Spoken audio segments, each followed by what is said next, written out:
12 special meeting, which is called for the purpose of conducting interviews of the finalist candidates for the Troy City Manager position. For the public who might just now be joining us on this televised event, we completed the first two interviews of finalists Jim Creech and Vincent Pasteur this morning. The next candidate to be interviewed is Mr. John Gaber. The interview is expected to take about 2 hours. City Council members have prepared approximately 30 questions in advance of the meeting, so the candidates should be prepared to answer each question in an average of 4 minutes. City Council members will take rotating turns in asking the questions. Members of the public will not be provided with a formal opportunity to ask the candidates questions, but City Council encourages the public to communicate their observations to the council members through email prior to the deliberations, which will take place tomorrow, Thursday, at 3 p.m.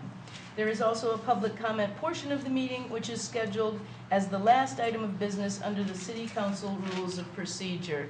Good afternoon, Mr. Gabor. Good afternoon. The first question will be presented by Mr. Councilman Tietz. First question is just if you can give us just a brief 3-minute synopsis or so of your background and some of your accomplishments, just to jog your memory. I started out in the auto industry at GM. Actually, I started out as an hourly worker there and had an opportunity to move to salary, and then I returned back after that. So I spent about 15 years, 16 years at GM, and then I moved over to Ford, and I have over 32 years in the automotive industry. I retired from Ford Motor Company. I had an opportunity to participate in the elective process of running for clerk in Harrison Township, which I did. I didn't make that particular item, but I did end up as the deputy treasurer there, which allowed me to do a lot of work in the background, which is probably more beneficial than if I had been at the clerk's position itself, developing some of the department heads and some of the processes that needed to be improved and what have you. My budgeting experience ranges from as little as $4 million to as much as 700 million. I have project responsibility in the $500 million range. I understand budgeting. I am not a bean counter. I'm a manager. There's a difference between an accountant, bean counter, and manager. Okay. I hold department heads accountable for their budgets. If they say they can live with it, then they're going to live with it. My background is engineering. I have a 2-year electrical engineering degree with a business degree on top of that, and 40 years of experience managerial-wise. So, is that brief enough? Second question, tell us what you've done in your past jobs to ensure that council members are informed with both the pros and cons of a particular project so that they have the information that's needed to facilitate doing their jobs. First of all, I never surprise the council with any kind of project, okay? If there's something that needs to be done and it comes up at a council meeting, then I'll go do the research with the department heads or whoever else I need to bring in. That includes engineering, what have you. And we'll look at what the request was or what the need is, and then determine how many options might be out there, because I feel the council should always have options, okay? Typically, I sit down with whoever has the request in, or if it's just something that needs to be done with the citizens, to make sure that I understand it, maybe one-on-one with a council member, maybe with, a couple of them, and say, all right, you talked about this was a concern. Make sure I really understand it. I learned this while I was especially in Ford, because I would get requests for information, and they'd say, well, I need this. So you'd give it to them. Well, that didn't answer my question, or that didn't really address the issue. I said, I gave you what you wanted. I find that one-on-one or one-on-two, where you really spend 15 or 20 minutes just talking about it, gives you a much better feel for what the end result needs to be, so that you provide that information that addresses the end result. In what ways might government learn from free market successes? Describe any methodologies adopted from the private sector that you've applied in the public sector. What worked and what didn't work? What can they learn from the private sector? What I found to be the biggest issues as I moved from the private sector to the governmental sector, and keep in mind that I came out of a very fast-paced private sector. The auto industry is a very fast-paced. But we were taught to do continuous improvement. That's the biggest thing that I can bring to government on a whole. Typically, government gets kind of caught up in itself. Well, we've always done it this way. We have rules, we have regulations, and they interpret them different ways, and they interpret it to expand government rather than how efficiently can I do that. And what I instill in the department heads that I even have at Marine City right now is, what are we going to do next year to save money? What can we do more efficiently to either save money, improve the quality of services, or improve the number of services that we're providing? Because just to say, well, I need more money, I need more manpower, that's not the correct answer, but it's not always what you really need to look at. What you really have to understand is, what can I do better to improve that? And I need to improve continuously, whether that's annually when you do the budgets, or even daily or monthly as they operate their departments. Quick example, I have a police department that we kind of restructured right from the beginning. It took us a couple of years. I have officers, union members, that come to me and say, I have an idea. I think we can generate some dollars like this, or we can do something better. Can we keep the dollars in the department if we do that? I go, absolutely. I mean, if that's going to help us in the end, but they actually get more efficient at what they're doing. And they're coming up with the ideas, because I certainly don't have all the ideas. But I do expect those kind of things to come out of the department heads and even the employees after a while. And they're the best resource. They understand the process is the best. Did I answer your question? Absolutely, Okay, thank could I you. add one thing to that? Sure. Okay, you told us that, you know, you've asked the people to bring something back to you.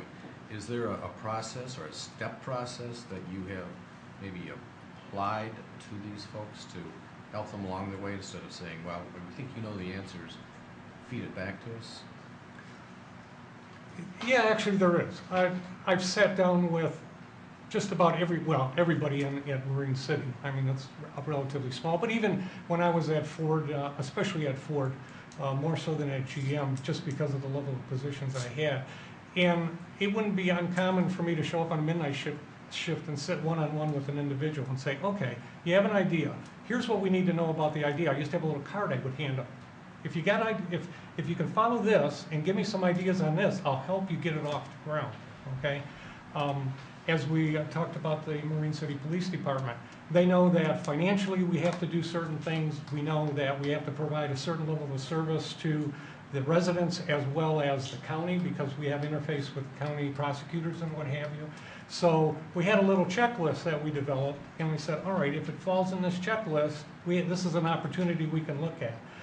If it didn't even meet everything in the checklist, is there something we can change with whatever we're looking at, whatever that process looks like, to fall into those categories? So once you get individuals starting to think like that, you don't have to have a lengthy list. They just said, well, I know it's got to be cost effective. I know we got to do this. I know we got to improve quality or the service level. They start thinking along those lines, and they start coming up with ideas that kind of match that basic criteria. Can you provide an example of a time when you believe that council or a council that you've worked with was wrong on an important issue? Tell us what the issue is, what should you do about it, and what was the end result? That was just plain wrong, huh? Misguided.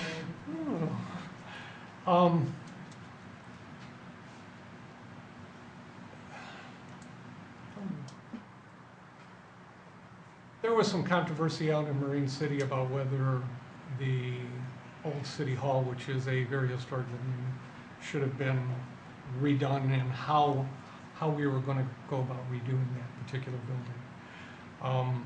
Everybody just said, there's grants available, you know, you just need to go out and find them, but there's money to do this, go fix it.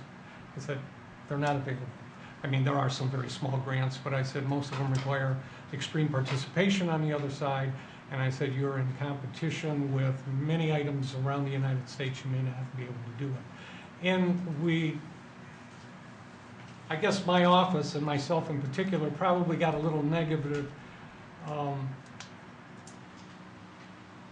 play off of that, because they thought I was against fixing the building. That wasn't true. I wasn't against fixing the building. I was against the methodology they wanted to use to fix it, and especially support that building for the long term. We have since kind of changed that approach. I mean, we have dramatically, because we're currently fixing the outside of that building, and we're spending about $800,000 to stabilize the outside of the building. Now, we still need about 1.2 to 1.5 million to redo the inside. It may take us another 5 or 6 years or even longer to get there, but we have a different approach to how we were going to do that. And what went from, well, the city manager is against that, to, all right, we're working as a team now, we have a focus, we kind of know how we're going to fund this, we know that it may not be instantaneous, and that was the biggest issue. They wanted it instantaneous, and it just couldn't happen that way. And sometimes you're the voice of reason or the voice of reality, and commissions don't always want to hear that in particular. So, is that? Yep. Okay. Welcome. Thank Could you you. provide examples of actions you have taken in the past to build a cohesive team and gain the respect of department heads and direct reports? And could you tell us what worked for you, what didn't work for you, and could you tell us why or why not it did or it didn't work for you? Well, I'll start in the automotive industry and then move in to Marine City in particular, since that's I've done a lot of work there in the last 5 years. If you're brought into an organization, typically the first thing I look at is management, okay? Because if an organization, or in particular area an organization, is not functioning well, you can almost go to management 95% of the time, okay? And look at what aren't they doing correctly. Now, I say 95 because every once in a while you find a manager and they're just a group of people that are causing a problem for the individual. I did that at Ford a lot. I was brought into different departments that typically were not functioning at the level Ford wanted them to function at, and asked to fix it. You've got X amount of days, get the thing turned around, or at least get us on a track moving forward. And sometimes you had to deal with supervision harshly, and sometimes it was a matter of they just didn't understand the goals and objectives. Sometimes you get a reputation now of coming in and saying, oh, well, there's the hatchet man. Well, I'm not a hatchet man. And that didn't work very well. And I started out like that initially, but I toned that down, and it's not so much a hatchet man as can the individual meet the minimum standards that are required? Because there's really only, and I'll talk about employees in general, there's only two employees. Either you meet the standard and you're doing well, or you don't meet the standard and maybe you shouldn't be in the organization. Now, we have an opportunity to train, to re-educate, and what have you, to get that individual to meet the standard, because that's what you want to end up with. I'll shift over to Marine City now and talk about our police department. That was kind of in shambles. We had a police department, but it was not well respected in the county. It was kind of in shambles, and when you looked at it, it was management, no doubt. Previous management that wasn't there, that got some early retirements, current management that was in place. So I found somebody from the outside that had the skill set I was looking for. Well organized, disciplined, and could bring in a couple of people to help support the changes that he needed to make. And within a 18-month to 2-year period, we took a department that was not well respected in the county at all to very well respected in the county. I mean, even at the prosecutor's office and everything. And we even had some skill sets that the county sheriff didn't have at the time. So that's what I learned about it. Thank you. May I ask a follow-up question on that? You kind of hit on one part, but it was kind of a two-part question about providing example and action taken in the past to kind of gain the respect of the department heads. Can you elaborate just a little bit on that aspect? Absolutely. Typically, people in leadership, or I'll say subordinates to people in leadership, look for some stability. I'll go back to Marine City, and you're going to hear I'll refer a lot back to that. So, the previous city manager there didn't have stability. Okay, so the department heads really didn't know, or even the union representatives didn't know as they walked into a room what to expect out of that individual. What I bring to the table and what I've learned to bring to the table is stability with regards to that. We may not agree, but you'll know exactly where I stand when you walk in the door. Now, we may have to compromise on some issues, we may have come up with better ideas, but I'm not going to be one way one day and then 180 degrees out the next day. I'm always going to be what's in the best interest of the organization and extremely what's in the best interest of the residents. And when I was at Ford and GM, I had a customer base, and I had to satisfy that customer base. And sometimes they're even a little tougher than they are at the council meeting. Did that answer your question? Don, you talked a little bit about process improvement and continuous improvement, but with process improvement and continuous improvement, they generally require a long-term commitment in order to institutionalize the change within an organization. Tell us how you have sustained a long-term emphasis on improvements so that they become lasting improvements.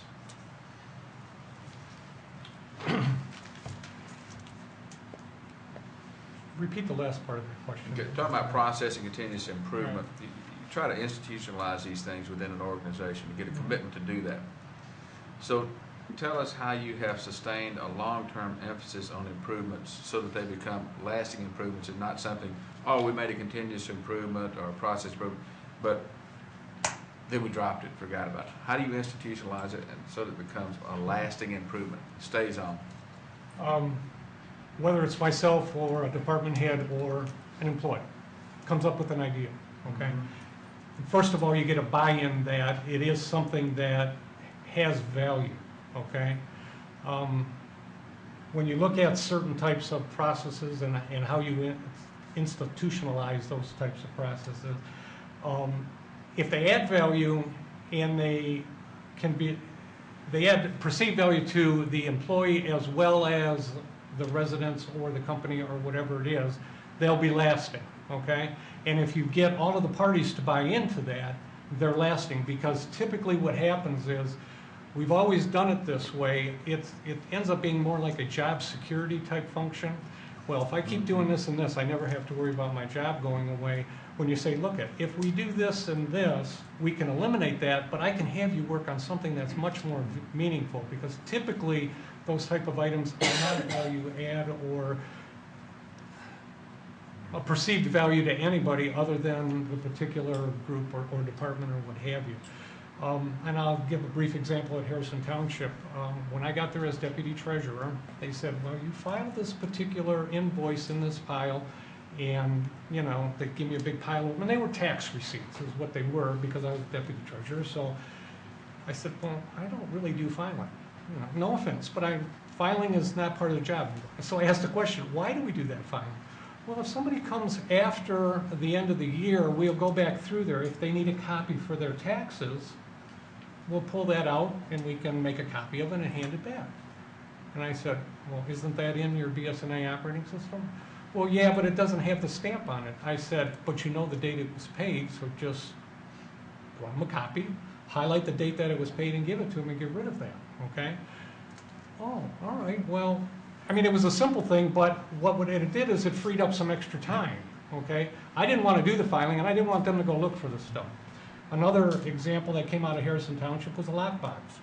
We used to print our tax bills, stuff them in the envelopes by hand, collect all the tax money, process it all at the office.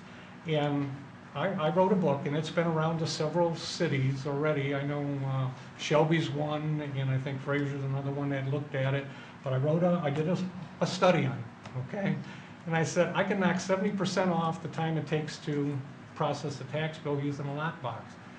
And what happened was we sent the file out for taxes to a printer. He printed them, folded them, stuffed them, mailed them at bulk rates, and they came back to the Chase lockbox. They opened them, processed them, and sent us an electronic file.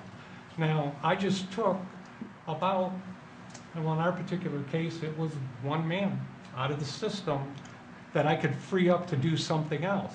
They will never go back to doing the old way. It won't be that way. Now, we leverage some technology, we leverage the individuals, because we had to understand what that process looked like to make sure it was a repeatable process and that it could work long term. So, Can I add a deeper question here? We were talking about continuous improvement, and we're talking about long-term commitment. Okay, so you've identified a particular activity, you've improved it, And now, if you want to continue a year later, all of a sudden it becomes obvious because some conditions have changed. A new improvement comes about. How do you get buy-in and make it happen? If the people don't say, well, what's going on? You keep changing the procedure on us. Well, like I said, I came out of the auto industry. That was, change was a way of life. And anybody that has dealt in the private sector, if you're not changing, then you're falling behind. So it's not that difficult. If you can explain to them that, look, we're doing it this way and it was very effective. This is what's changed, whether it's technology or whether it's the internet or whether it's something else. We say, we can even do, I can make your job easier. You know, and I grant people are always worried about their jobs, but if you say, if we can do this and free up some extra time, I can go collect delinquent personal property tax. And that's what I did a lot of in Harrison Township. They were so far behind on delinquent personal property tax because they never had enough manpower because they were too busy doing this other stuff. We freed it up, and all of a sudden, within a year, we were caught up pretty much on the delinquents. I mean, that's just how it happened. So once you start the process of developing things that are long-term, people start thinking like that. Because one, they know you'll support them, and they'll come up with even different ideas, or they'll see something that they want to bring to you. Typically, management didn't like, a lot of management fights change, and I saw a lot of that in the governmental sector. They fight it because we've always done it this way. So, is that all? Hey, John, could you give us several examples of the type of negotiations that you've done, and whether you were the actual participant, direct participant, or were you a third-party facilitator?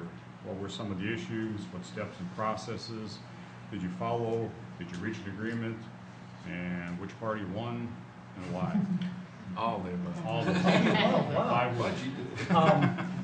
Auto industry, obviously, I wasn't the sole person at the table in the auto industry, but I was always on especially the local negotiating team. My basic process in that particular environment was I had a laundry list. When I walked in there, I knew what I was looking for and why I was looking for it and what have you.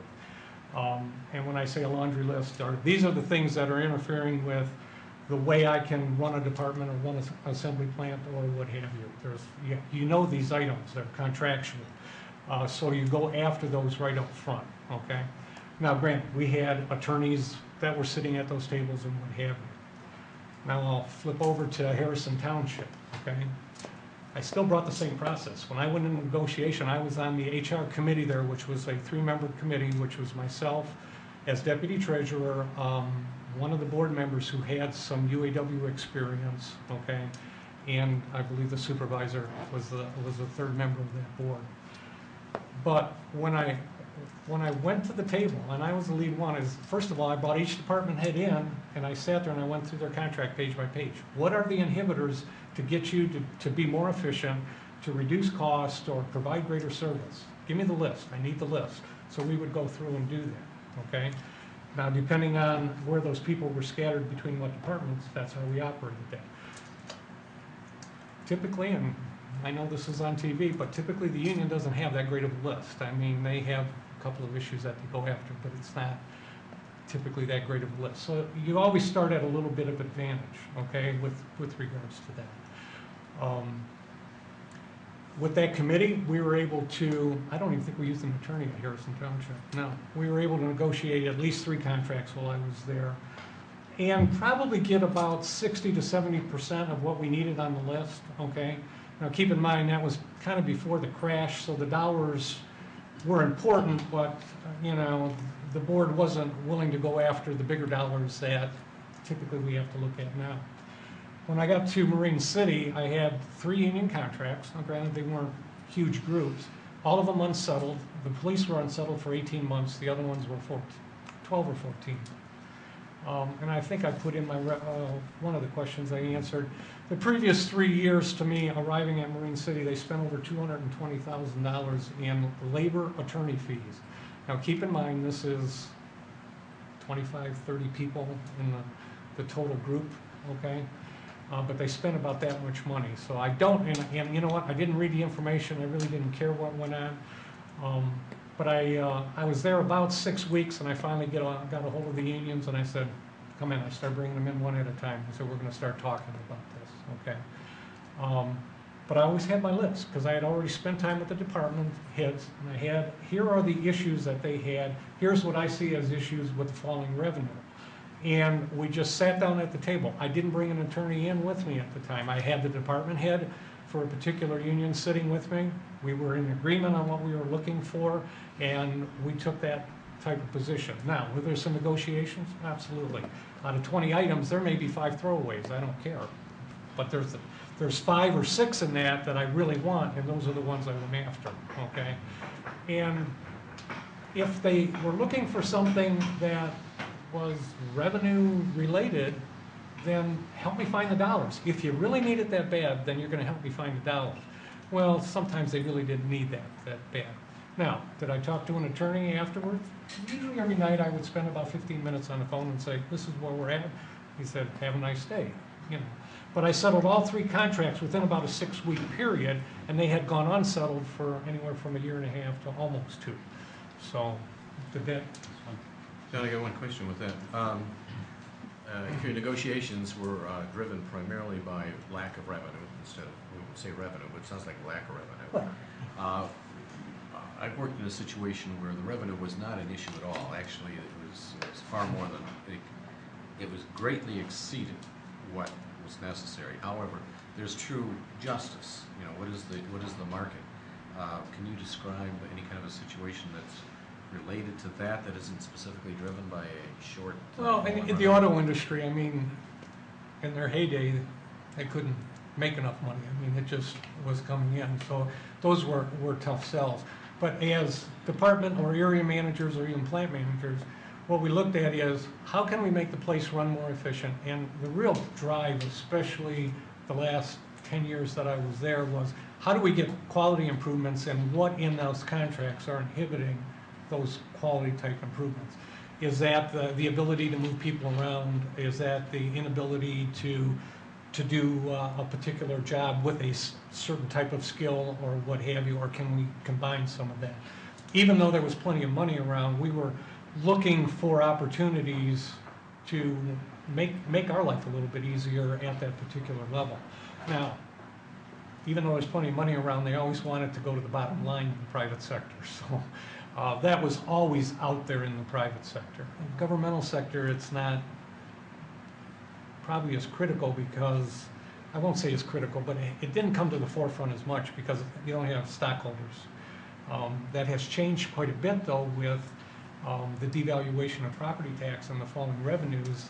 Everybody is very tax conscious now. And with social media and the different types of activities between the press and social media and email and this, that, and that, you have a lot more people that are engaged in that activity. So the pressures that we've always had in the private sector are starting to come to the governmental sector now, big time.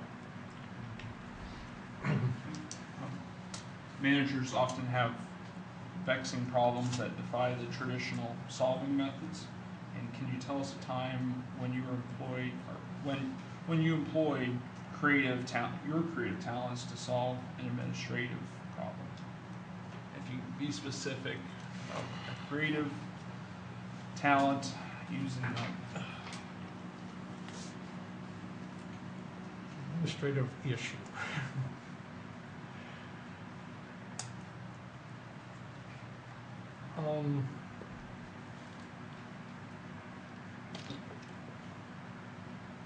I guess I'll go back to the Marine City Police Department.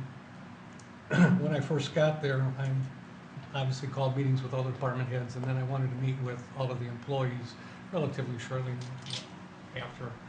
And I'll keep coming back to Marine City Police only because that was the biggest issue, even with the residents that were out there at the time. You know, they just had an issue with what was going on. But I sat down and I explained to them that I had looked at their contract, and I said, from an administrative point of view, I said, there are elements in your contract I don't like, but I can live with them, okay? I can live with them easier than you as a group can live with them. And this happened in the UAW a couple of times as well, so it's not just one. But as a group, I can live with them easier than you can. You know, they all say, yeah, right, we have a contract, you'll follow the contract. And I said, you're absolutely right, I will follow that contract. And it wasn't 2 weeks later, they wanted me to do something different in that contract, okay? And I said, no, if you want to open that one up, I have a list of items over here that I'd like to talk about as well, okay? Well, no, we don't want to do that, we only want to talk about this. And I said, no, we're going to either talk about them all, or we'll figure out a way to work through this, but we're going to follow your contract. So, from a specific point of view, they wanted to do something different that I didn't want to allow them to do, and I gave them the background as why. Because if you want me to make a change there, I have some changes that I want to make to it right now, and they didn't want to do that. Now, I'm not sure that quite hit what you were looking for doing, but I'll try again if... Yeah, I mean, if you have another example, I mean, as far as something, other council members, am I striking out, or I think we can go to the next question. I think that's, I'm And if fine I think going of on to something the as we next go question. on here, I'll come back to Absolutely. that, okay? I guess there's not a lot of problems that haven't been able to resolve when you get the right parties together, and when they walk in the room and they say, okay, we know where he's coming from, we understand that, how do we work through this, okay? From time to time, actions occur which damage the public's confidence in city government.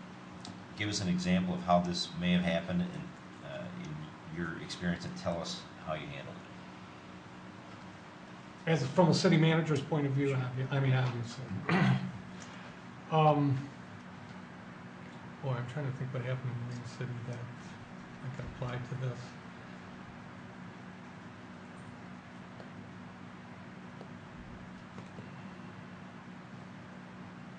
I mean, there was so much turmoil there all the time anyways, it's just like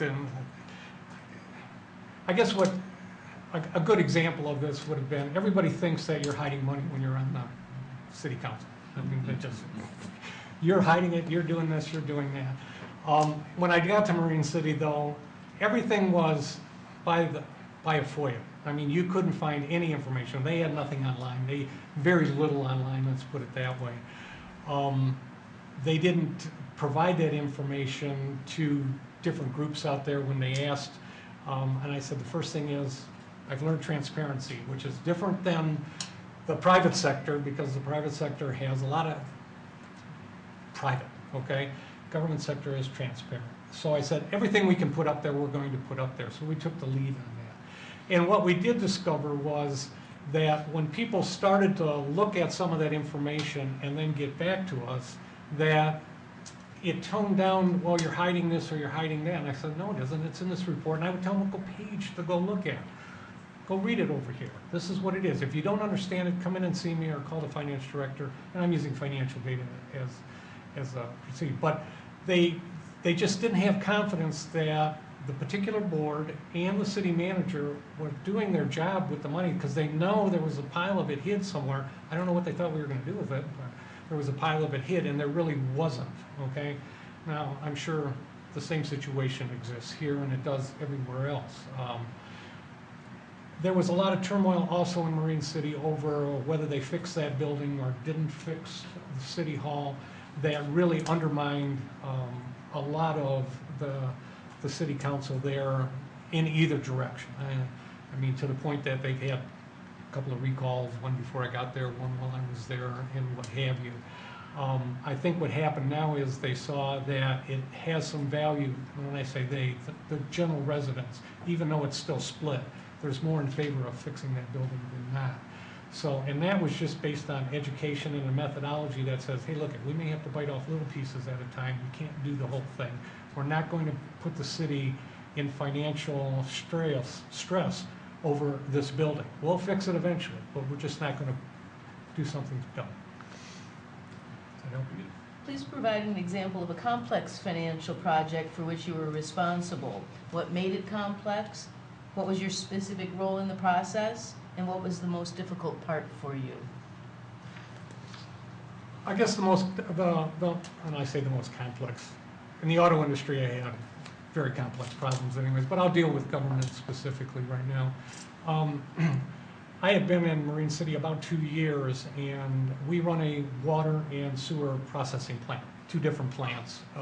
They were represented by the operating engineers union, okay? And what happened is that there, out of the 6 total employees, 4 of them had the ability to retire all within about a 6-7 month period, and they decided to retire. Okay. One employee was pretty close to retirement, and one had about a year to go. So there was this group that was getting ready to leave. So I went out and I said, all right, I'll go advertise and see what we get, okay? As far as applicants, to replace the outgoing group, because we were gonna be at a point within a 3-month period where we would not have staff to run either the wastewater plant or the water treatment plant, which took care of Marine City. I got about 8 or 10 applicants, of which none had the right licensing. One was from Tennessee, wanted a 20-year guarantee if he came up here to work, and so on and so forth. So I brought the union in, and I said, look, I've advertised here, here, and here. You want to keep representing this group, I need some help. Give me some names, give me some applicants, or what have you. I didn't get anything out of it. So I did an in-depth study, a 5-year study, or a 5-year look at partnering with an engineering firm to actually take over the operations of both plants, okay? And we went through all the financials, we looked at if we could hire people, what it would cost us to keep them trained and, you know, their benefit levels and what have you, versus an engineering firm to come in and do the same project. And if you want, I can bring the folder in, it's about this thick. But what happened was, over a 5-year period, and these were good solid numbers, I mean, they weren't a guess, they weren't soft numbers, they're probably about 98% accurate, and so far they have held up the first 3 years of the contract. But it was a little over $700,000 over a 5-year period in reduced operating costs.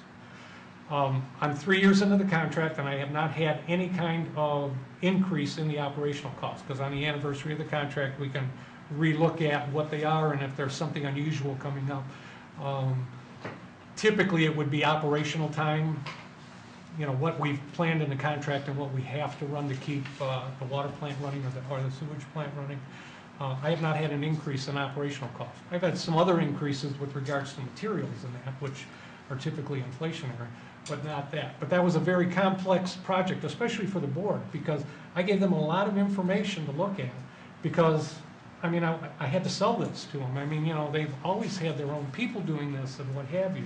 So this was a different concept for that, and especially in a small town, because a lot of them knew these people for a long time. Now, the upside of it is 2 or 3 of them that retired actually went working for the engineering firm after they retired. So it was kind of a win-win, but at the end of the day, we were able to save a considerable amount of money in operations, and that is that's over a 5-year period. So. Can I ask one question? Yeah. The engineering firm that this is outsourced to or through, is that a nearby company or company you've been doing business with all along? Or? We had been doing some business, well, actually they were providing some of our engineering services, but when I got involved in the research on it, there were only 2 companies available in the area, and I say the area, which is southeastern Michigan, that actually does that type of activity, okay? One was Wade Trim and the other one was Tetra Tech. So our DPW director and I, we went to several of the plants that both of them were running, talked to the operators, you know, tried to get a good feel for what their capabilities were.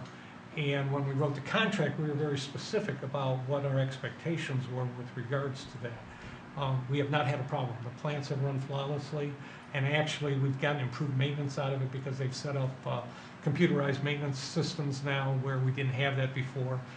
If they have a problem, they just get on the phone and call somebody, because they are so deep in talent, whether it's mechanical, electrical, civil, that it's just, they don't have to do anything. Where I would have to go search that out, they just get on the phone. So it was a win-win for the city as well. The next question is a little bit more theoretical. Tell us about your methods that you would use in strategic planning and operations. Strategic planning and operations. First of all, we're going to sit down one by one if I'm a successful candidate and talk about what the goals and objectives are of the city, okay? Where do you want to be in 5 years? Where do you want to be in 10 years? Maybe where do you want to be in 20 years, okay? And we'll talk about what those costs are to get there, okay? Or what do we have to do differently to obtain those? I need input, or anybody who sits in this seat needs input that looks out more than the next election cycle, the next year, whatever that looks like, okay? The auto industry itself got tied up in what are my profits year to year? And the Japanese companies said, what are my profits going to be in 10 years, 15 years, and 20 years, and how do I get there? So that's a sliding window. I mean, it's always moving. I mean, 2 years go by, well, you need to push it out another 2 now. Is it going to change any? Do we see anything that's going to change out there? But it has to be, there has to be quite a bit of input so that you can set these objectives and goals and say, okay, this is what I want to do. This is where I think it's going to look like based on resident input or, you know, board input or what have you. And then every year or 2 years on the long range stuff, you look at it and say, am I moving in that direction? I am. I mean, you need to have some key elements established that you can physically make a judgment that you're either getting better or you're getting worse, okay? They can't be soft. Well, I think they are. That feels good, what have you. They have to be a little more objective so that you can really tell whether the company or Troy, the city of Troy, is actually moving in that direction. Now, is it hard to look out 20 years? Yeah, it is. I mean, it really is. Even in the private sector, it's hard to look out 20 years because you could have had a 20-year plan in 10 years ago, and who would have predicted that the banking industry would get the best of us? I mean, and that's what happened. No offense to the banking industry, but they got the best of us, and we're paying the price for that now.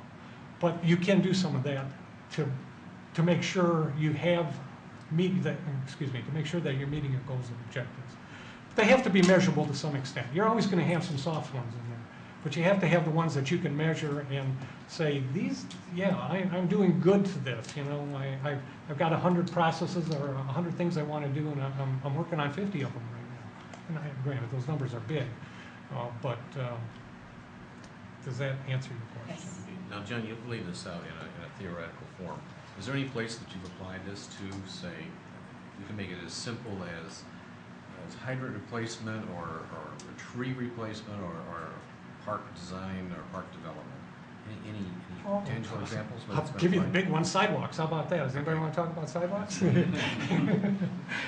You know, I went to the board and they weren't ready to jump on that. I said, all right, there's an issue with sidewalks in Marine City because it's an older city and there's a lot of older homes in there. And our ordinance says basically the property owner is responsible for the sidewalks, okay? For the most part. There are some conditions that apply where the city has to come in and do something. I said, 5-year plan. Here's how we'll do it. Here's a little map. We'll divide the city into fifths. You tell me where to start. We'll go through. We'll start looking at it. We'll enforce the ordinance and what have you, okay? That's a 5-year plan. Now, is that greater than 5? Yeah, because the next 5, it gets a little bit easier because you've made all these improvements to it. And the 5 after that, it gets a little bit easier. And then you can say, well, maybe I can go longer now because I don't have to look at it as frequently, but that's a small example. You can apply that to just about anything, you know, at some point in time. Street repair, sewer and water. When I was at Harrison Township, you know, well, the fire department, we need this, we need that, we need that. And I sat down with the chief, Carl Seitz at the time, and I said, okay, let's talk about useful life of the equipment. What is the realistic useful life based on how we use it in Harrison Township, okay? And we looked out about 9 years is what we ended up looking out. And we programmed in equipment change over a 9-year period. Took it back to the board. They loved it because it wasn't like they had to buy a $700,000 piece of equipment this year by surprise. They knew in 4 years they were going to buy one, okay? We knew about how much we could get for the outgoing one, and we knew that 2 years after that we were going to have to buy something else. I think there was only one piece of equipment in the 2.5 years I was there when we set the plan up that they even financed a little bit. Typically they had cash in the bank to go buy them. And then we went and looked at demos, because we could save $200,000 on the unit because it got paraded around to different shows and fairs and didn't have a lot of usage on it, but you could save a lot of money and they were high quality pieces of equipment. Is that it? Unless you get a good drink there. Take a break. Take a breath. Could you please describe actions you have taken in the past to establish a sound relationship with the council, the city staff, and the community? And could you provide an example for each one of those groups, if you could, please? We'll start with the community. Obviously, Marine City and even Harrison Township is not nearly the size of Troy, okay? Although I do spend time walking in Marine City, especially talking to business owners. My open door policy at Marine City is if I'm not busy and a resident walks in and wants to talk to me, 99.9% of the time they get in to see me with either immediately or within a couple of minutes, okay? I'm flexible enough in my schedule, and I made that kind of my own personal policy that if they've taken the time to come in there, I'm certainly not going to put them off and say, well, you should have made an appointment. Now, has that happened on occasion? Yeah, it has happened, just because I've been in a meeting that has been scheduled and they showed up. But for the most part, they get in, and most of the time they're shocked. Well, I didn't think you would see me. I go, I'm available. Now, you want to spend an hour here, we have a difference. You want to spend 10 or 15 minutes talking about the issue, I'm okay with that. What was the other? Department? Council? Council? I try to meet with the council one-on-one, on some type of regular basis, okay? Not as part of official business or anything like that, but just to get a feel of where a council member is, which direction they may want to move in, what are their ideas? Because sometimes they have ideas they want to express to you that, you know, you just want to throw some stuff out and say, well, that might work, that might not work. In Marine City, I had 3 or 4 of them that were kind of retired, so they used to like to meet for an agenda meeting. And then we'd go in the back room, and it wasn't any, we'd just look at the agenda and talk about items on that or talk about other items. And whether we agreed or disagreed, we always made sure that we were unified when we walked out the door with regards to that. There wasn't any secret meeting, it wasn't any secret meeting going on. There wasn't a quorum there. It just was the chance to sit around a round table and just talk about different things. Sometimes they were personal things. What'd you do over the weekend? What have you? Sometimes they related to a complaint that they got, asked what you were doing about it or what have you. But it was a little more personal FaceTime than just at the board meeting, okay? How about city staff?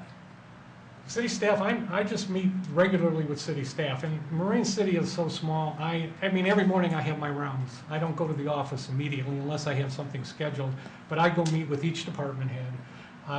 What happened the night before, police department, or over the weekend, what's on your schedule for today? Not that I'm being nosy, but just to build that relationship that, hey, these are some things we got to look at, make sure you're working on that, or what are the issues, what obstacles are in your way that I can help you with immediately so that we don't waste time or what have you.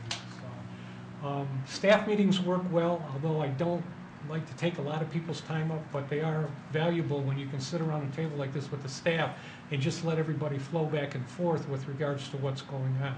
There's a lot of benefit to that as well. And we do that about every 2 months. We just sit around the table, but I see them every day.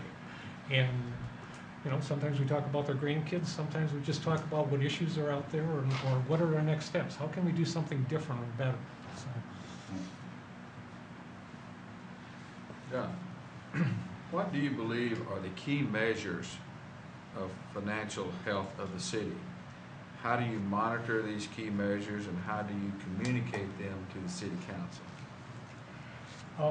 I don't know what is done in Troy, okay? I don't. I mean, I look through you have a budget, obviously. But I can tell you what we started in Marine City, and it works real well. My finance director produces a monthly report. And it's not 3 months into the budget year, and it's not 6 months into the budget year. It's the first month that you start the budget year. And a little pushback on that. She said, well, I don't have everything in there because there's still bills coming in. I really need to wait another month. I go, no. I want an indication at the end of the month as to where a particular department is with regards to expenditures, okay? Snapshot method. And you may, I don't know, some places do. I mean, Harrison Township did, they didn't do that there, and I left before that could be implemented. But in the auto industry, we looked at it daily. I mean, we would argue over 3 hours of overtime the night before and, you know, missed production and what have you. We had a morning meeting, that's how you started your day. I didn't do that in Marine City because it's not quite as critical because those expenses are either timed or they're related to something that has happened during a month or what have you. But if I go in and talk to a department head, sometimes I'll just go in and say, where do you stand on your budget? I already know where he's at, but I want to know where he or she, are they watching it? And if they're off, usually what they'll come back and say, you know what, I'm about 2% over where I should be this time of the year, but here's the reason why. Contractually, we had to pay out something. So I go, all right, well, that's understandable because if I spread that over 12 months, I'm back to even. Or we had to do this particular item, or we did this. But my plan is not to do this, or we're going to save some money over here to offset that cost over there. Because that's the way they're starting to think now. I have to live within my means, okay? And I really want them to beat it, but I have to live within my means. So if you have an emergency or you have something that we didn't account for, that's spectacular. What else can you do to offset that? So that plan, we've established that about 3 years ago, and it's worked very well. And what's happening is the department heads, even as small as we are, they take that right down to the police officers and the DPW workers, and they say, okay, this is where we're at now. This is what we got to do. What's your idea about how can we get back some of the extra funding we spent here or extra cost here? Where can we save it somewhere else? So the department heads are coming up with the ideas before I even get involved in it. So, John, what is your total budget right now? I'm sorry? What is your total budget? $7.5 million at Marine City. That's the general fund plus enterprise funds plus, yeah, that's total. It's total gross. Yeah, right around 7 million. Like I said, and Ford, the smallest one I had, I think was 320 million, and it went up from there. Well, let me ask you about that. If you had 320 million, how does that reflect as far as your control? I mean, is this money that Ford says is what your expenditure should be for this particular It's called operation? cost per unit. But you don't have to go, okay, cost per unit. But you don't have to go out and, you know, they've established that amount based upon what your unit of production is going to be? Well, yeah, what your cost per unit of production is, and I'll take a paint shop, for example, what your energy costs have been over, let's say, a previous 5 years, what they expect to see in either inflationary increases or non-inflationary increases with regards to that. I always had a 6% manpower task every year.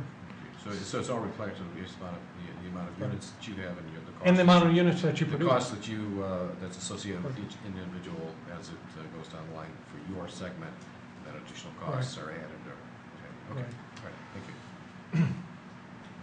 Hey, John, can you give us your experience that you've had with revitalization efforts, including the financing methods? Yeah, actually, we've been very successful in the small city of Marine City. We were, again, when I got there, everybody was focused on rebuilding City Hall, okay? And we have 3 TIFAs, which are kind of like your DDAs, only the TIFAs are the very early version of the DDA. And really, we shouldn't have 3, we should have 1 with 3 districts, but for some reason, when they put them together, they made them 3 individual TIFAs, and I don't know how they got around that, but that was 25, 30 years ago when we put them together. And TIFA 1, which is our main downtown on Water Street, and I don't know if any of you are familiar with Marine City, but it's right on the St. Clair River. My office is about 50 feet from the river.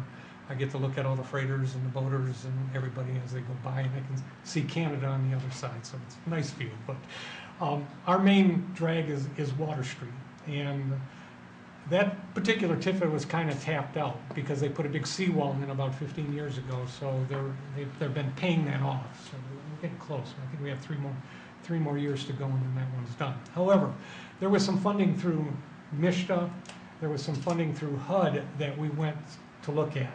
And what we started to look at was facade improvements. We looked for people that wanted to improve the facades, and typically this money was available to traditional downtown areas, okay? And I'll give an example of a non-traditional. Algonac and St. Clair during the 60s when they had the urban renewal process, they basically tore down their traditional and they put up malls and, small buildings and what have you. Marine City resisted that back in the 60s, and they still have the traditional downtown that you would see in a small town area. So we found several property owners that wanted to upgrade facade. But the bigger one that came to light was what we call rental rehab. Needed to be a commercial building, two-story commercial building that was commercial on the first floor and could have anywhere from 1, 2, 3, 4 apartments on the second floor. And that money was very lucrative because I believe it was it still is, $30,000 per apartment plus an additional 10, I think it is, for asbestos abatement. Well, in a less than 2-year period, we're putting in 10 apartments in the downtown area, which each apartment probably brings in about 4.5 people per unit. It's not just the people that live in there, but it's the people that visit them or what have you. So when you go downtown Marine City, it went from something that looked like they pulled the carpet up at 6 p.m. to there's cars everywhere, there's people everywhere now. We had one property owner put 5 units in, and 3 of them have a beautiful view of the river. It took less than 3 days to rent any one of the apartments that we've put in so far, and there's 2 more going in. So we were able to leverage both private money and MISHDA or government HUD money to do these projects, and they were very successful. In fact, I wish I could find more property owners to keep going because MISHDA wants to give us some more money, but I just don't have the property owners right now that are interested in putting their share in. There is some contribution that they end up putting in. But the beauty of it is they only have to rent to the mean income for 5 years, and after that, the grant's forgiven. The loan is forgiven. It's theirs to do with what they want. So it's a win-win for the city because you get people that are living in the downtown. You get more activity that's supporting the local businesses down there, and the property owners love it. I mean, I've had one that did an apartment. He did 5 plus the facade. I mean, it's a long-term commitment down there, but the building turned out beautiful and the apartments are gorgeous. All highly energy efficient because that's what HUD requires. So did that... Mr. Gamer, with council approval, it seems like the appropriate time to take a short recess. That's fine. So we'll reconvene in about 5 minutes.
Finished off where Mr. Culpepper is going to ask the next question. Okay, I've got the most difficult question. It's a five-parter, I think, is what it's, that's so long it turns out to be, so bear with me as we wade through this. Tell me about a complex issue that required a comprehensive plan of attack. What was the issue? And how did you choose to attack it? That's the first one. That's the You first gonna stop? part. I'll say it again if you want. Yeah, please. Okay. Tell me about a complex issue that required a comprehensive plan of attack. What was the issue? How did you choose to attack it? Complex issue. We had a situation in Marine City where one of our local business individuals' son was killed in Afghanistan. Okay? And the body was coming back, and it was coming back to the Catholic Church that is in Marine City. And there was a group, and excuse me, the name slips me, but I think they were out of Colorado or what have you, that was planning on attending that funeral. Okay? Or at least that's the intel that we got. So I sat down with the police chief and I said, all right, how are we going to handle this? What are we going to follow? And he says, I want to follow NIM's such and such procedure. We'll get this, this, and this involved. And we had several meetings with the county, with the sheriff's department, with the prosecuting attorney, and we laid out a plan that was going to make this a non-event. Even if they showed up, it was going to make it a non-event. We had an area where we could bus people off. We had a line where only protesters could be so close, you know, and because it was going to be a big funeral. There were several hundred people that were showing up for this, including, you know, this potential group. Now, I think they got wind of it that we were well organized and prepared and what have you. We had a command center set up. We went through this whole NIMS process of this management control, which was a big deal to do, but it was a good exercise as well because we got a little practice at it. I certainly don't want to do a lot of those, but I wanted to make this a successful event for the family. And it was. They didn't show up, obviously, but It's good.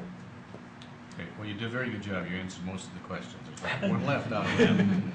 What did you learn from that? 80% preparation, 20% execution. And I say that, I learned that in the auto industry, but you need to be prepared and you can't take anything for granted, okay? We didn't know how that was going to turn out. We planned for the worst. I mean, did we spend more money than we could have? Well, yeah, but nobody showed. But it was well orchestrated between all departments, and planning and not taking anything for granted is the most important thing you can walk away from that. And when we met with the family members, right after the funeral, and even after that, he owns a small shop in town that I visit on occasion, and he was just so thankful that it went off so smooth.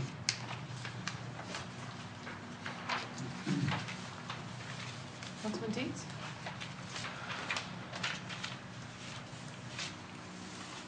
All right. Imagine the city council is severely split on most every issue, and the situation is getting worse. You can't get anything accomplished because it's walking the tightrope between the different factions. How would you handle the situation, and why would you choose that method? Please. There's a council that's not split on almost every issue. And there are issues that they're not split on, I understand that.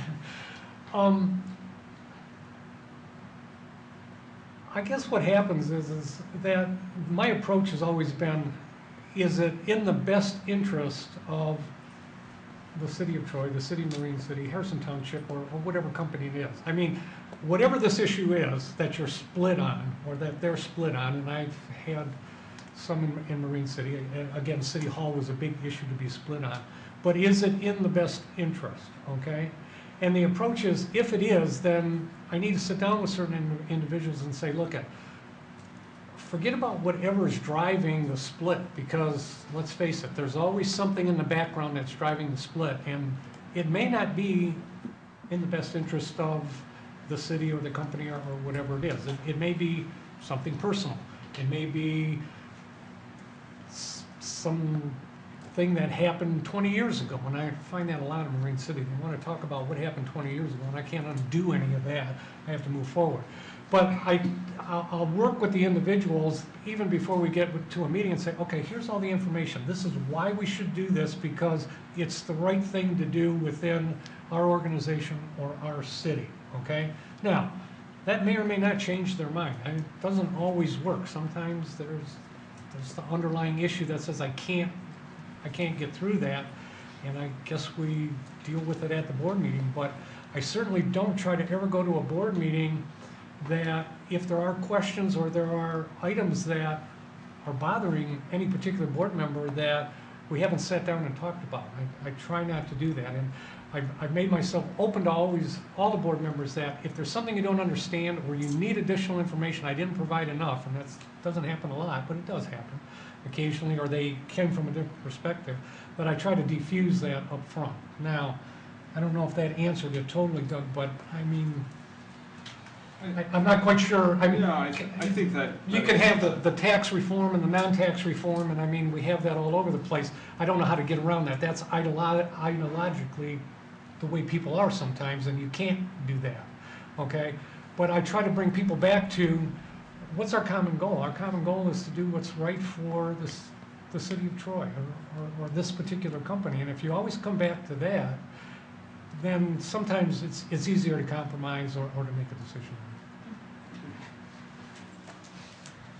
Describe a time when you felt it was important for your city to change direction and thinking, and you personally championed this change. What did you do? Were you successful? And why or why not? Well, we've talked about the City Hall issue. I mean, that's probably the biggest example I can bring, because that controversy in Marine City has been going on for 10 years, okay? They moved out 7 years ago because bricks were falling off the outside of the building. That was an emotional event. There was a group out there that wanted to tear it down to the ground, okay? And pretty strong group at the time. What we found is, yeah, the building has more sentimental value. It has good historic value, but not national historic value, because I found that out when I went after the National Treasures Grant for $750,000. They said it just didn't meet their basic criteria, and I put about a 50-page report together to find out that we didn't meet the basic criteria. If they would have told me what the criteria was up front, it would have saved me a lot of effort. But it was a good exercise to go through. But what ended up happening is that we changed the direction of tearing the building down and just being negative about it to how can we leverage this building to continue the success we have in Marine City with the redevelopment of the downtown area and drawing additional businesses in and getting people to come as a place, as a sense of place. It's probably a bigger tool to develop a sense of place in Marine City than it was to tear it down and just make a park out of it. Mr. Gaber, what trends are emerging in American society that promise to significantly influence city management and operations in the coming decade? As city manager, how would you prepare Troy city government to cope with these trends? Well, obviously, social media is probably at the top of everybody's list. I'll be quite frank, I think people are going to regret it in a few years, just making their lives so personal up there, but that's neither here nor there.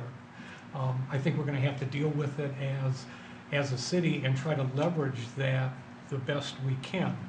I think that the use of that needs to be something that we're very responsible with, because too often everybody wants to hide behind something on there so that the accountability isn't there. We need to be accountable. We need to leverage that as we go on. I think we're going to see some other things technology-wise come out that are going to have even greater influences than that. And I'm not sure what they look like. I've read a couple articles on some items that they're talking about, but until you actually see them come to fruition, you'll have to deal with them as they start showing up. People in general want more value for their dollar. We're just going to have to figure out how to do that. How can we provide good level of services for the minimum amount of money? I mean, our basic rule of thumb at home is you try to live on 85%, right? And you get to save about 15. That's not typically what government has done in the past. And it gives you very little flexibility short of going out for millage rates and what have you. So we really kind of need to get back to those kind of basics so that we're not always asking for additional money. We can leverage the money that we have a little bit better. I see that as a long-term objective that we should be looking at. And go ahead. Okay, I was gonna say, do you see any kind of other trends that maybe would impact the city in a very direct way? I'll give you an example. Are cars gonna get smaller, lanes are gonna be smaller, we won't need as much pavement? Are more people gonna be living in the basements of homes? And those kinds of things, how they impact the city? Well, I'm just using those as examples. No, I You understand about that. something else. Our car's gonna get smaller. No, I don't know that they're gonna get smaller. The American public has a very taste for larger vehicles, and our whole highway system has been designed to that. But I realize you were using that as an example. I think what you're going to find is as cities diversify, and Troy is very diversified, that you're going to maybe see families living together more than one generation, okay? Because that culture comes with that diversification in some instances. I think we need to be prepared for that. We need to look at, all right, how are we going to change our zoning? How are we going to change our planning to deal with that type of issue? I think that sprawling parks may not be what people are going to look for, more of a path, more of a, you know, I can walk and do this, and it's connected from one city to another, and using like a bike path, only on a larger scope. I think you're going to see more than that, rather than these huge tracts of land, you know, that are just out there. Not that they're bad, but I think you're going to see a trend that may change that, just may change that approach. So as we look at a 15-year plan or a 20-year plan, and really you know, it's kind of like reaching for the stars. I mean, you're just kind of grabbing things out of the air, but you said, hey, I need to keep this in mind. This could happen. I need to stay on top of that to see if we need to make some changes in our planning process, our ordinance process. Can you describe for us a sensitive issue that you've dealt with in correcting a subordinate? Please tell us what made the issue so sensitive, what factors that you had to consider when you were dealing with it, possibly the process that you used to correct the problem, and what the final outcome was. I know that's a multi-part question, so. It's a multi-part question.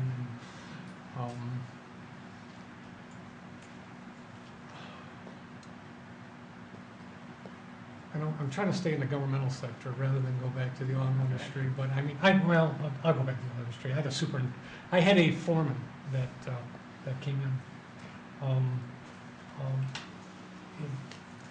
He was new. I didn't hire him. He was hired through the process at Ford Motor Company that it was done at a little higher level than I was, and he was a black supervisor, okay? And he came into my particular area at the time and was running one of the lines over there. It was probably within 3 or 4 weeks after the individual got there that unions start coming to me and say, hey, this isn't working.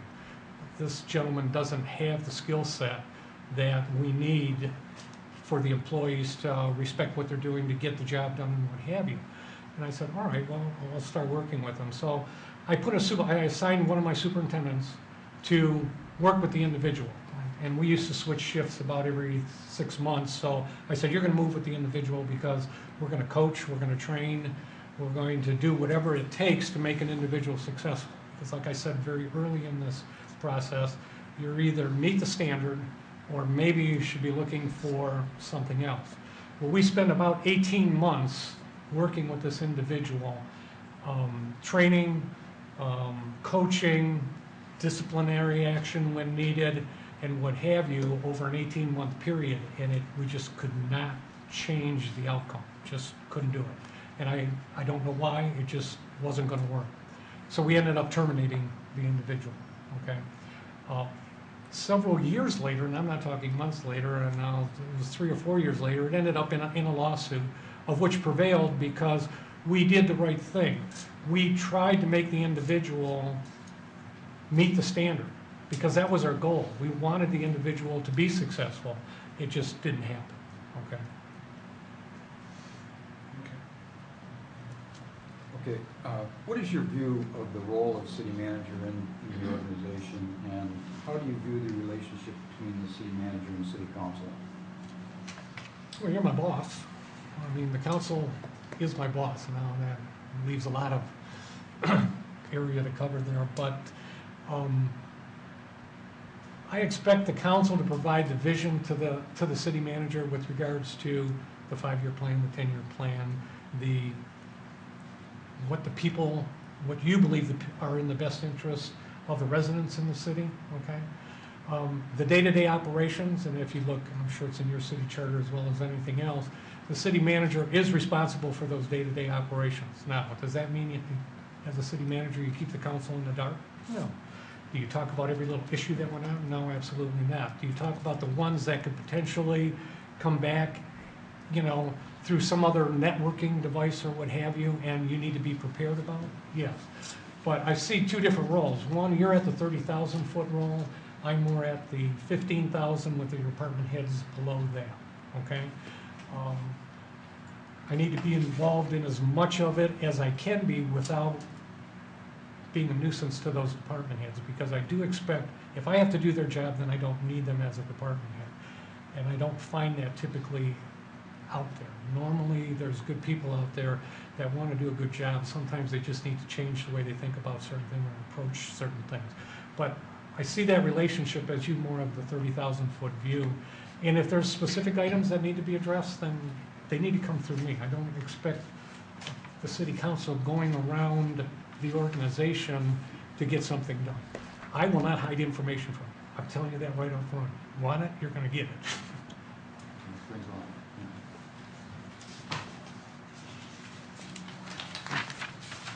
John, you often have to work cooperatively with adjoining governmental jurisdictions. Give us an example of a constructive partnership with another city or another township or another district or even a county that you have initiated or been involved with. How did it work? We have the only fire department, and we supported through contractual agreements parts of Cottreville, parts of China, parts of East China, okay? They wanted more say into how that activity was being handled. John, go ahead. One thing, you're talking about China Township, not China the country. Everybody knows. China Township, okay. Right, for Yeah. Oh, you're big shoulders, man. But they're right around Marine City. East China, Cottreville, they're right around. Anyways, the townships wanted a little more say into what was happening with the fire service, okay? Not that the city was providing bad fire service, because we weren't. It's just they were getting pressure from their residents, from their constituents, that they wanted a little more say in it. Well, there's a little cost to get that. So the fire chief came to me and said, we've been talking about this fire authority. He said, I'm not real sure how to get it off the ground. I've got some ideas. So we sat down and we did some planning. And we put together a team for 1 year that was going to develop the fire authority. And there were representatives from each of the townships on it, okay? Now, I got voted lead, even though I was the city manager and not an elected official or not a representative, only because I was doing all the financials, all the insurance, all the liability issues that came out there. And I had the skill set to keep the documents up, which was probably the most important thing. But we spent it was just under a year developing that process of putting this fire authority together. And it went to all the boards and they passed it. So we now have the Marine City Fire Authority rather than the Marine City Fire Department. And the first year was about break even with regards to costs, okay? And we have a 3-year window that it's based on number of calls per township or city or what have you. And then your rate for the next year is based on whatever your percentages of those calls and what have you. But they don't vary a lot. I mean, East China has about the same number of calls every year, and Marine City always had the highest ones, and the one with the highest calls always had an extra member on the board. The next year was about 40,000, and this last year was about an $80,000 savings, and they're already starting on planning on putting up a building somewhere. So we started from where we provided contractual service to we're now a cooperative or an authority now, and we have a 25-year agreement. That was the agreement with all of the townships and the city to manage this fire authority, okay? Everybody likes it. It's worked well. They have another one up in Algonac. We're looking right now, we have talks going on how do we merge those two, because there's some economies of scale that can happen if we merge those as well. And again, what they end up is better service to the residents at a lower cost. So,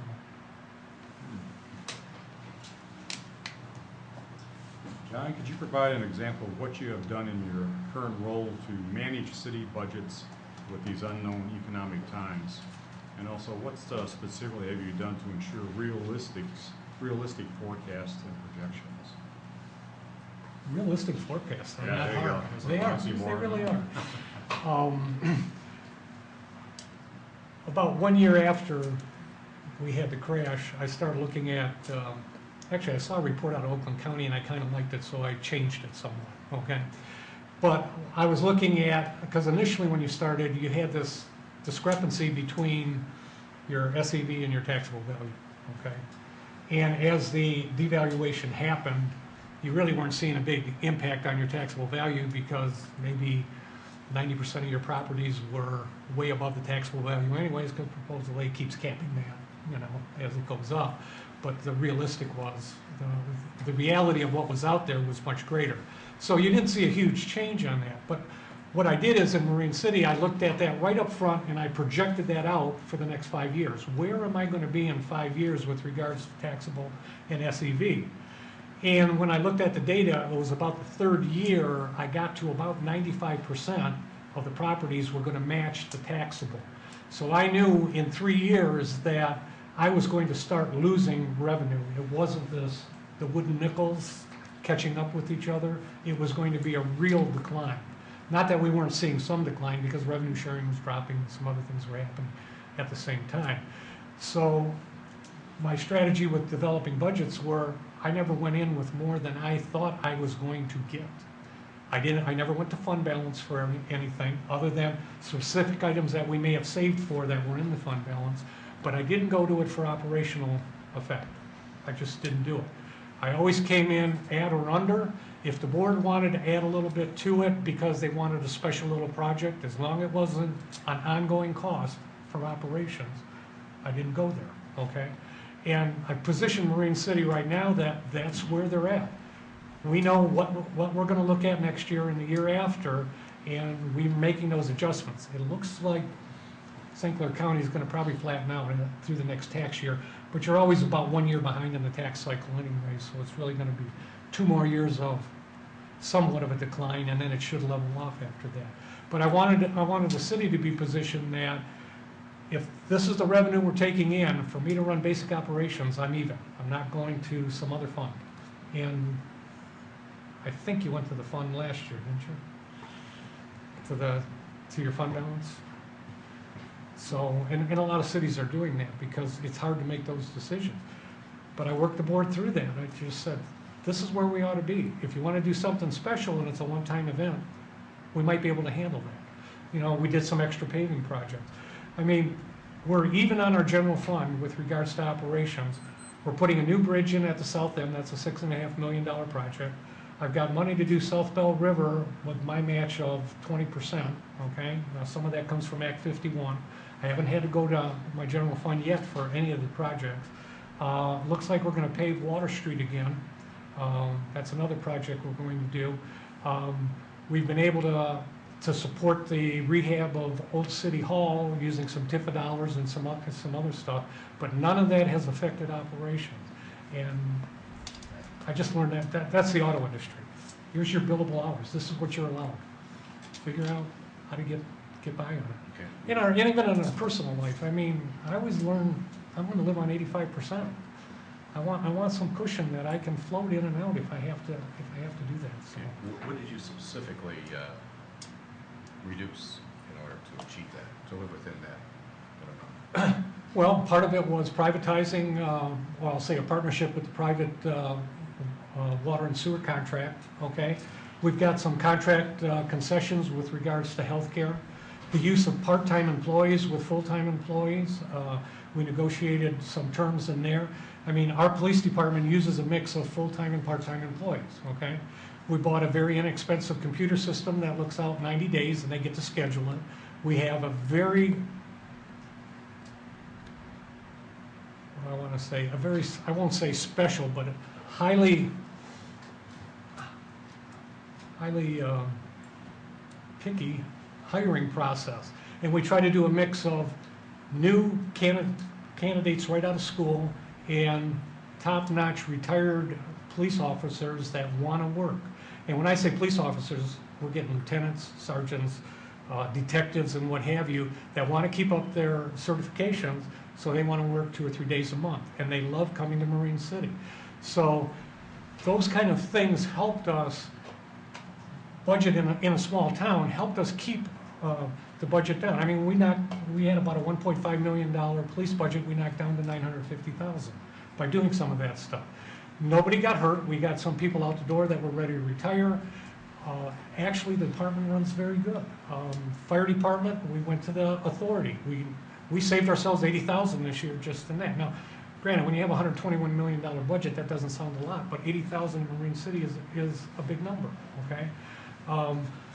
I've only have one layoff scheduled for this year, and so far I've been able to postpone it because of some increased revenue sharing that we've got, and then I had another medical leave that I'm backfilling, but at some point, that may be the first layoff that we'll have to do this year.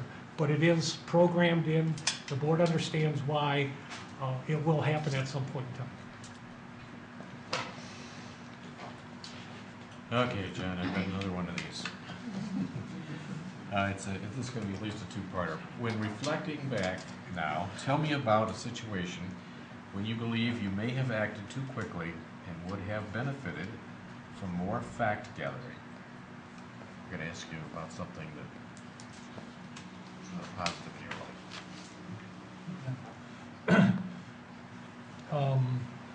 I'll go back to a quick incident at Ford Motor Company where we were building, actually I was building Aerostar vans at the time.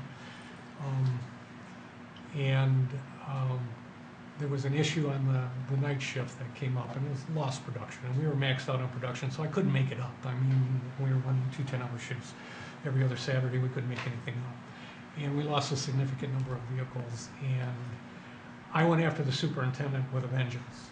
And when it all came down, he had nothing. It was a he at the time. He had nothing to do with it, and I regretted that just as a poor management incident. Okay, now granted that doesn't tell you a lot, but I mean, I embarrassed him in front of a lot of people. I shouldn't have done that. I just was angry, and never did it again. Okay.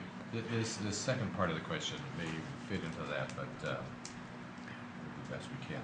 What about a time when you took information that was passed along to you at face value at a time when you could have benefited by digging a little deeper? Well, there were some issues on 300 Broadway, and that's the old city hall that I said, before I got there, there was 5 or 6 years of activity, both for and against. And I had a whole file drawer of engineering reports, this, that, and the other thing, but I was sitting down with a resident who I thought was well-respected and trusted, and took some information that they had and ran with it. And if I would have opened up the file cabinet and spent a couple hours reading, I would have found out that it wasn't very accurate to begin with. And I just said, well, I won't do that again with this particular project. And when I looked at the file cabinet, I just didn't feel like digging into the file cabinet and looking at history of what went on. But there was some information that came out. I ran with it and got it thrown back at me. All right, probably 2-sentence or 3-sentence question. What do you see as challenges for you in transiting or relocating to Troy? My wife and I have talked about that. We have to decide when we want to, how we want to downsize and how we want to change our lifestyle, because our lifestyle is currently built around boating, okay? And I live on the water, not small lake, one of the bigger lakes out there. I need to make some adjustments in that thought process, and there are some things that I would have to do with regards to boats and the stuff that we have before I could start making that transition into Troy, because I'm not going to end up with all of these balls in my hands at one time to get here in a hurry, okay? Not that I'm not coming here, it's just, it's going to take a little time to shift around on some of this thing. But it is a lifestyle change for my wife and I, because we have geared our lives around that. But we also know that in the next year or so, we want to start looking at, all right, where do we want to end up, and how do we want to place ourselves as she gets a little closer to retirement, and as we move forward here. Because I already told her I had too many motors that I had to deal with. I race slot cars, so I have 450 of them that I maintain, but that's not the ones that cause me all the headaches. That's it. Political considerations are an important factor when dealing with many community organizations at one time. Give us an example of a politically sensitive situation you found yourself in during the past year or so, and explain how you handled it.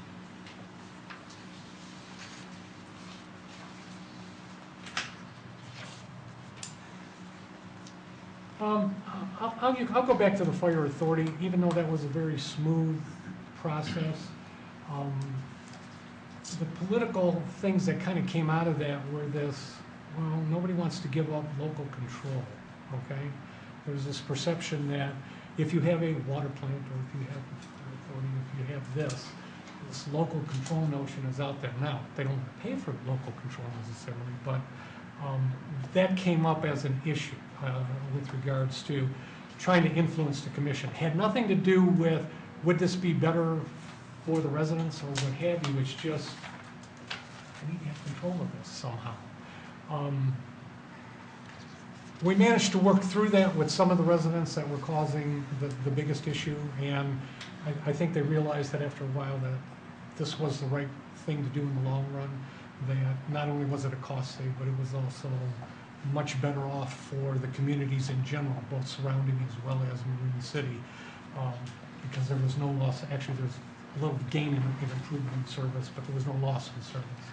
So from a political point of view, that just became a political hot potato just for a short period of time.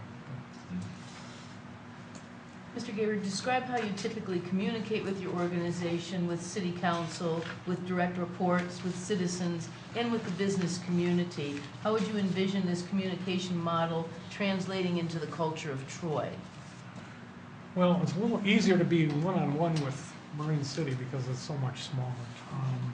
But I think there's some value to that.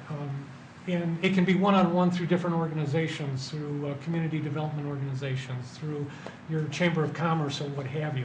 It's not a direct one-on-one, but at least it's FaceTime. Personally, I know emails are great. I just don't like them. I would rather read people and see what their real concerns are and talk face-to-face or in group settings or what have you than send emails out to everybody. I just think they're cold. Just me, okay? Social networking is a little different. I think we're going to have to figure out as a city how to leverage that somehow, but with some restraint. What other parts was that? Well, the business community, communicate with the business community. You touched on the chamber, with the citizens. Citizens, like I said, my open door policy with them, and when I walk around the city, I will try to talk to at least as many key ones that want to talk, okay? But I get citizens that come in almost every day that I just let in my office. Come on in. And sometimes they just want to vent a little bit, and sometimes they have an issue and there isn't anything I can say that's going to make them happy no matter what, because I can't say what they want to hear. But I try to stay very open with regards to that. And I think that's been part of the success, because I've gone through, I'll be there 5 years in September, and I've gone through 4 boards, okay, of which one was a totally recalled board almost, and what have you. And yet I worked well with those boards, and the citizens keep saying, keep doing what you're doing, because the place looks great. We're making some progress, and what have you. If I could have a follow-up question, you said you don't like emails. That's really, an integral and easy and I use them. I just, way to communicate. I was wondering, would you be sending us emails as a council so that Oh, we can absolutely. keep on top of it's issues? not like I don't use the system. I just don't prefer to convey lots of information through emails, okay? Now, attachments, what have you, I'll add those or what have you.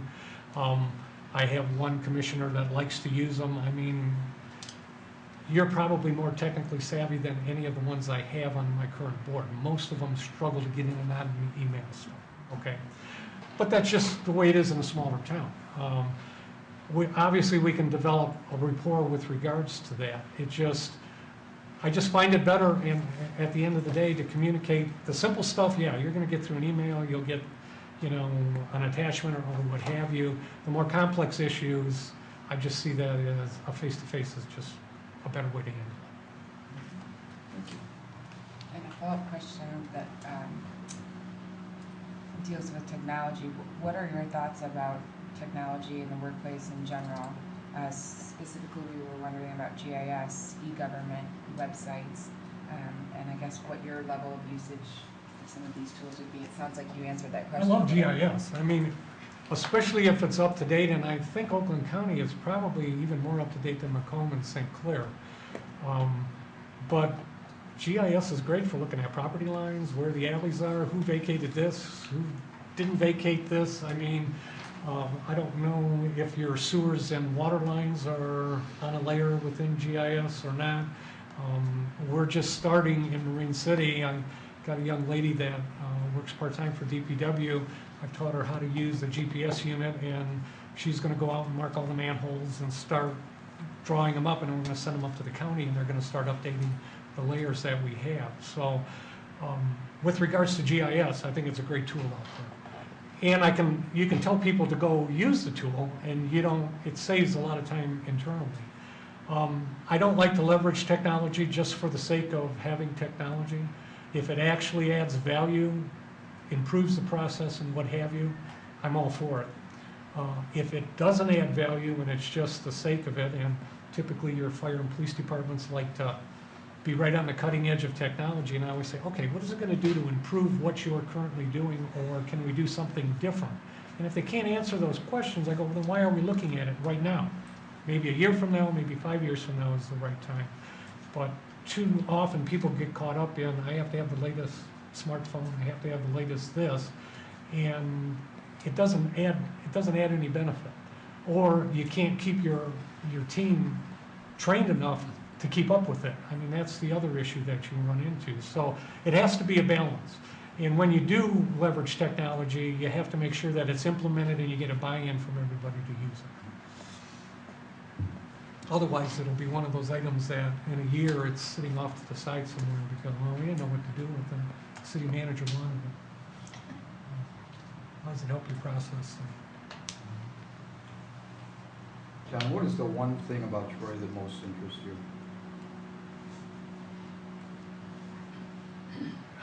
I guess it's diversity and the way it's developed over the years, okay? As a poster city across the nation, that's something to be proud of. And when I looked at putting an application in, I said, okay, even the poster city is struggling now with revenue, okay? How can I go in there and help them do that and still maintain or improve what's already there? So from my point of view, that's the way I looked at it, but you just seem to have everything going for you, so we need to kind of rebuild the areas that are a little bit weak right now and continue to move forward with other areas or improve other areas or adapt them to whatever the residents are looking for 5 years from now and 10 years from now. John, you've answered a lot of this, I think, but maybe something you can add. Could you please describe the extent of your experience with business and economic development and redevelopment? I know you talked about the departments and so forth, but what would you consider to be your most significant accomplishment in this area? We've had a lot of vacancies in our commercial buildings. Now, I'm not telling you anything new here because when you drive around, you can see a lot of that. But what's happened is we've been able to entice and some of them have been local residents as well, some companies to move in because they either had some roots within the Marine City area or they drove through it and they really liked it. We had a company move from Illinois, it's called Rockford Carbon. They make all of the pearl insets for Gibson guitar, almost all the guitars manufactured now. I think they're almost a sole supplier for all of the pearl inserts that go on a guitar. Moved from Illinois. He was in 3 buildings in Illinois, moved to Marine City because he wanted to be here. He had owned a couple other pieces of property in the area. He picked up 2 or 3, it might even be a 3rd one now, buildings that he consolidated his operations in. And another individual that he's just getting ready to open, he's in liquid polymers, some kind of coatings, and he just finished the lab. He's got a customer, I think, coming in today or tomorrow to review the building, but he'll be bringing in, and I know these aren't huge numbers, but 7 or 8 chemists, high-paying jobs into the city. Another one that has, and I've been instrumental in working with these people, making sure that, one, our ordinance and our planning commission, or ZBA, weren't inhibitors for this for the wrong reason, okay? We never want to go outside of what is required by law or what's required in our ordinances, but I certainly don't want to get caught up in, well, we don't know that we want to do that because 10 years ago we had an issue with something. You know, we need to be as flexible as we can be. And I know when we were on the trip, yesterday, you talked about changes in your ordinances that allow some flexibility because we're trying to promote that. We're doing the same thing there. So we've got at least 3 good businesses that have come in the last 2 years that are outside the redevelopment of the traditional downtown area that will be, and I know the one polymer company, he said in 5 years, if it takes off the way he is, he'll be looking to build another huge building. So. Okay, John, here's the last one. Pretty excited, huh? Can you describe specific steps that you have taken in the past to help foster and develop relationships with union members that proved to be beneficial during negotiations? Actually, and we've kind of talked about that off and on over the whole session here. But consistency is probably the biggest thing that a union looks for when they come in. They don't want you to change your mind. They respect you if you come in and say, look, these are my positions. This is what I have to have. Tell me how I can get here, okay? I'll work with you. You tell me what you have to have, I'll tell you what I have to have, and we'll see what we can do to get there, okay? I know that there was turmoil in almost all the unions at Marine City when I got there, and even at Harrison Township. And after I left Harrison Township and went to Marine City, I had a call from an individual in the fire department and said, I wish you were back here. At least we knew where you were coming from. And I think that's the most thing, is stability in leadership is what they're looking for, whether it's at the city manager level, and stability at the board level as well, because at the end of the day, they're looking at both of us and saying, okay, are they working together, or is this guy going to tell us something that there is no way that other group is going to buy into, okay? So we have to be kind of joined at the hip if you want to continue those good relationships. Mr. Gaber, thank you so much for joining us in this interview portion of our process that we're going through. Do you have any questions that you would like to ask the City Council or the City Administration, or is there anything else that you'd like to add? Thank you.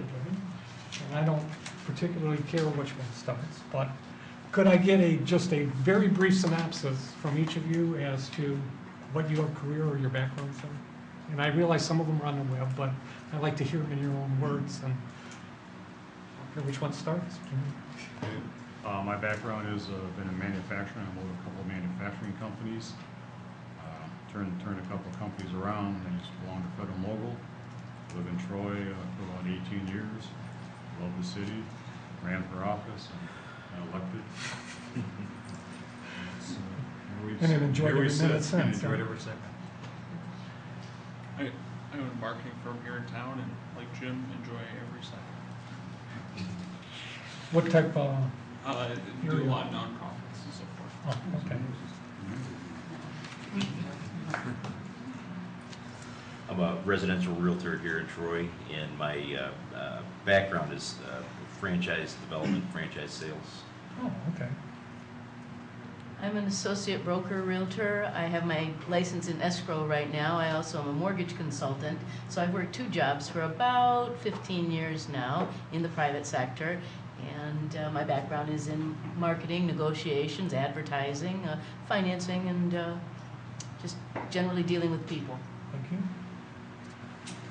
I am an attorney. You read that. I specialize in family law, although there are some other areas of practice that I'm attempting to master as well. I've been practicing for almost 10 years. I grew up in the city of Troy, so I attended all the Troy schools. Consider myself a lifelong resident. And I've been on the council since 2009. So somewhere in the middle in terms of the length of time we've all spent on council. Thank you. It's only been 2 years. 2.5. Almost 3. 35 years with the police department here in Troy. I retired in 2009 as a captain with the department and joined the council shortly after that. Seems like it's been longer than 2 years. It always does, doesn't it? Background is accounting and finance, that's my education, but got into management, automotive management early on in my career. Transferred to Michigan in 1982 and lived in Troy, the same square mile block since 1982. Was president and CEO of an automotive company, did a management buyout, sold it in 2004, and started doing more volunteering and thing and some consulting and so forth. I've been on council for about 6.5 years. And I'm enjoying it. I have another one. Okay. See, and you thought I was the only one going to be on the hot seat. In your opinion of this board, what are the 2 top issues that you see facing the city of Troy in the next 3 years, from your perspective? And I don't know, I mean, I can get more than one answer from somebody, but Councilman Fleming, I don't think so. I prefer everyone to chime in, but.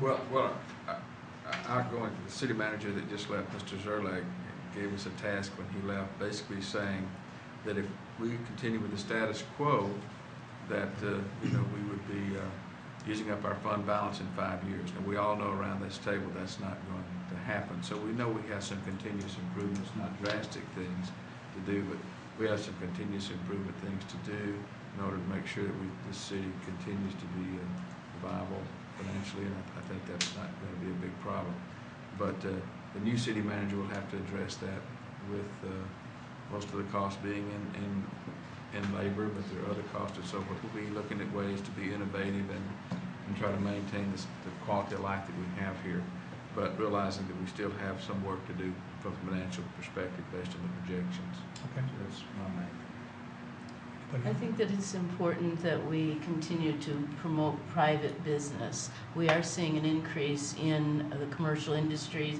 Residential sales are up this year, and I think that the streamlining of the regulatory process that has been taking place should continue to take place, and that would be one focus that I would like to see this council and management do, is continue streamlining regulations and streamlining government so that we create a good environment for the private sector to flourish.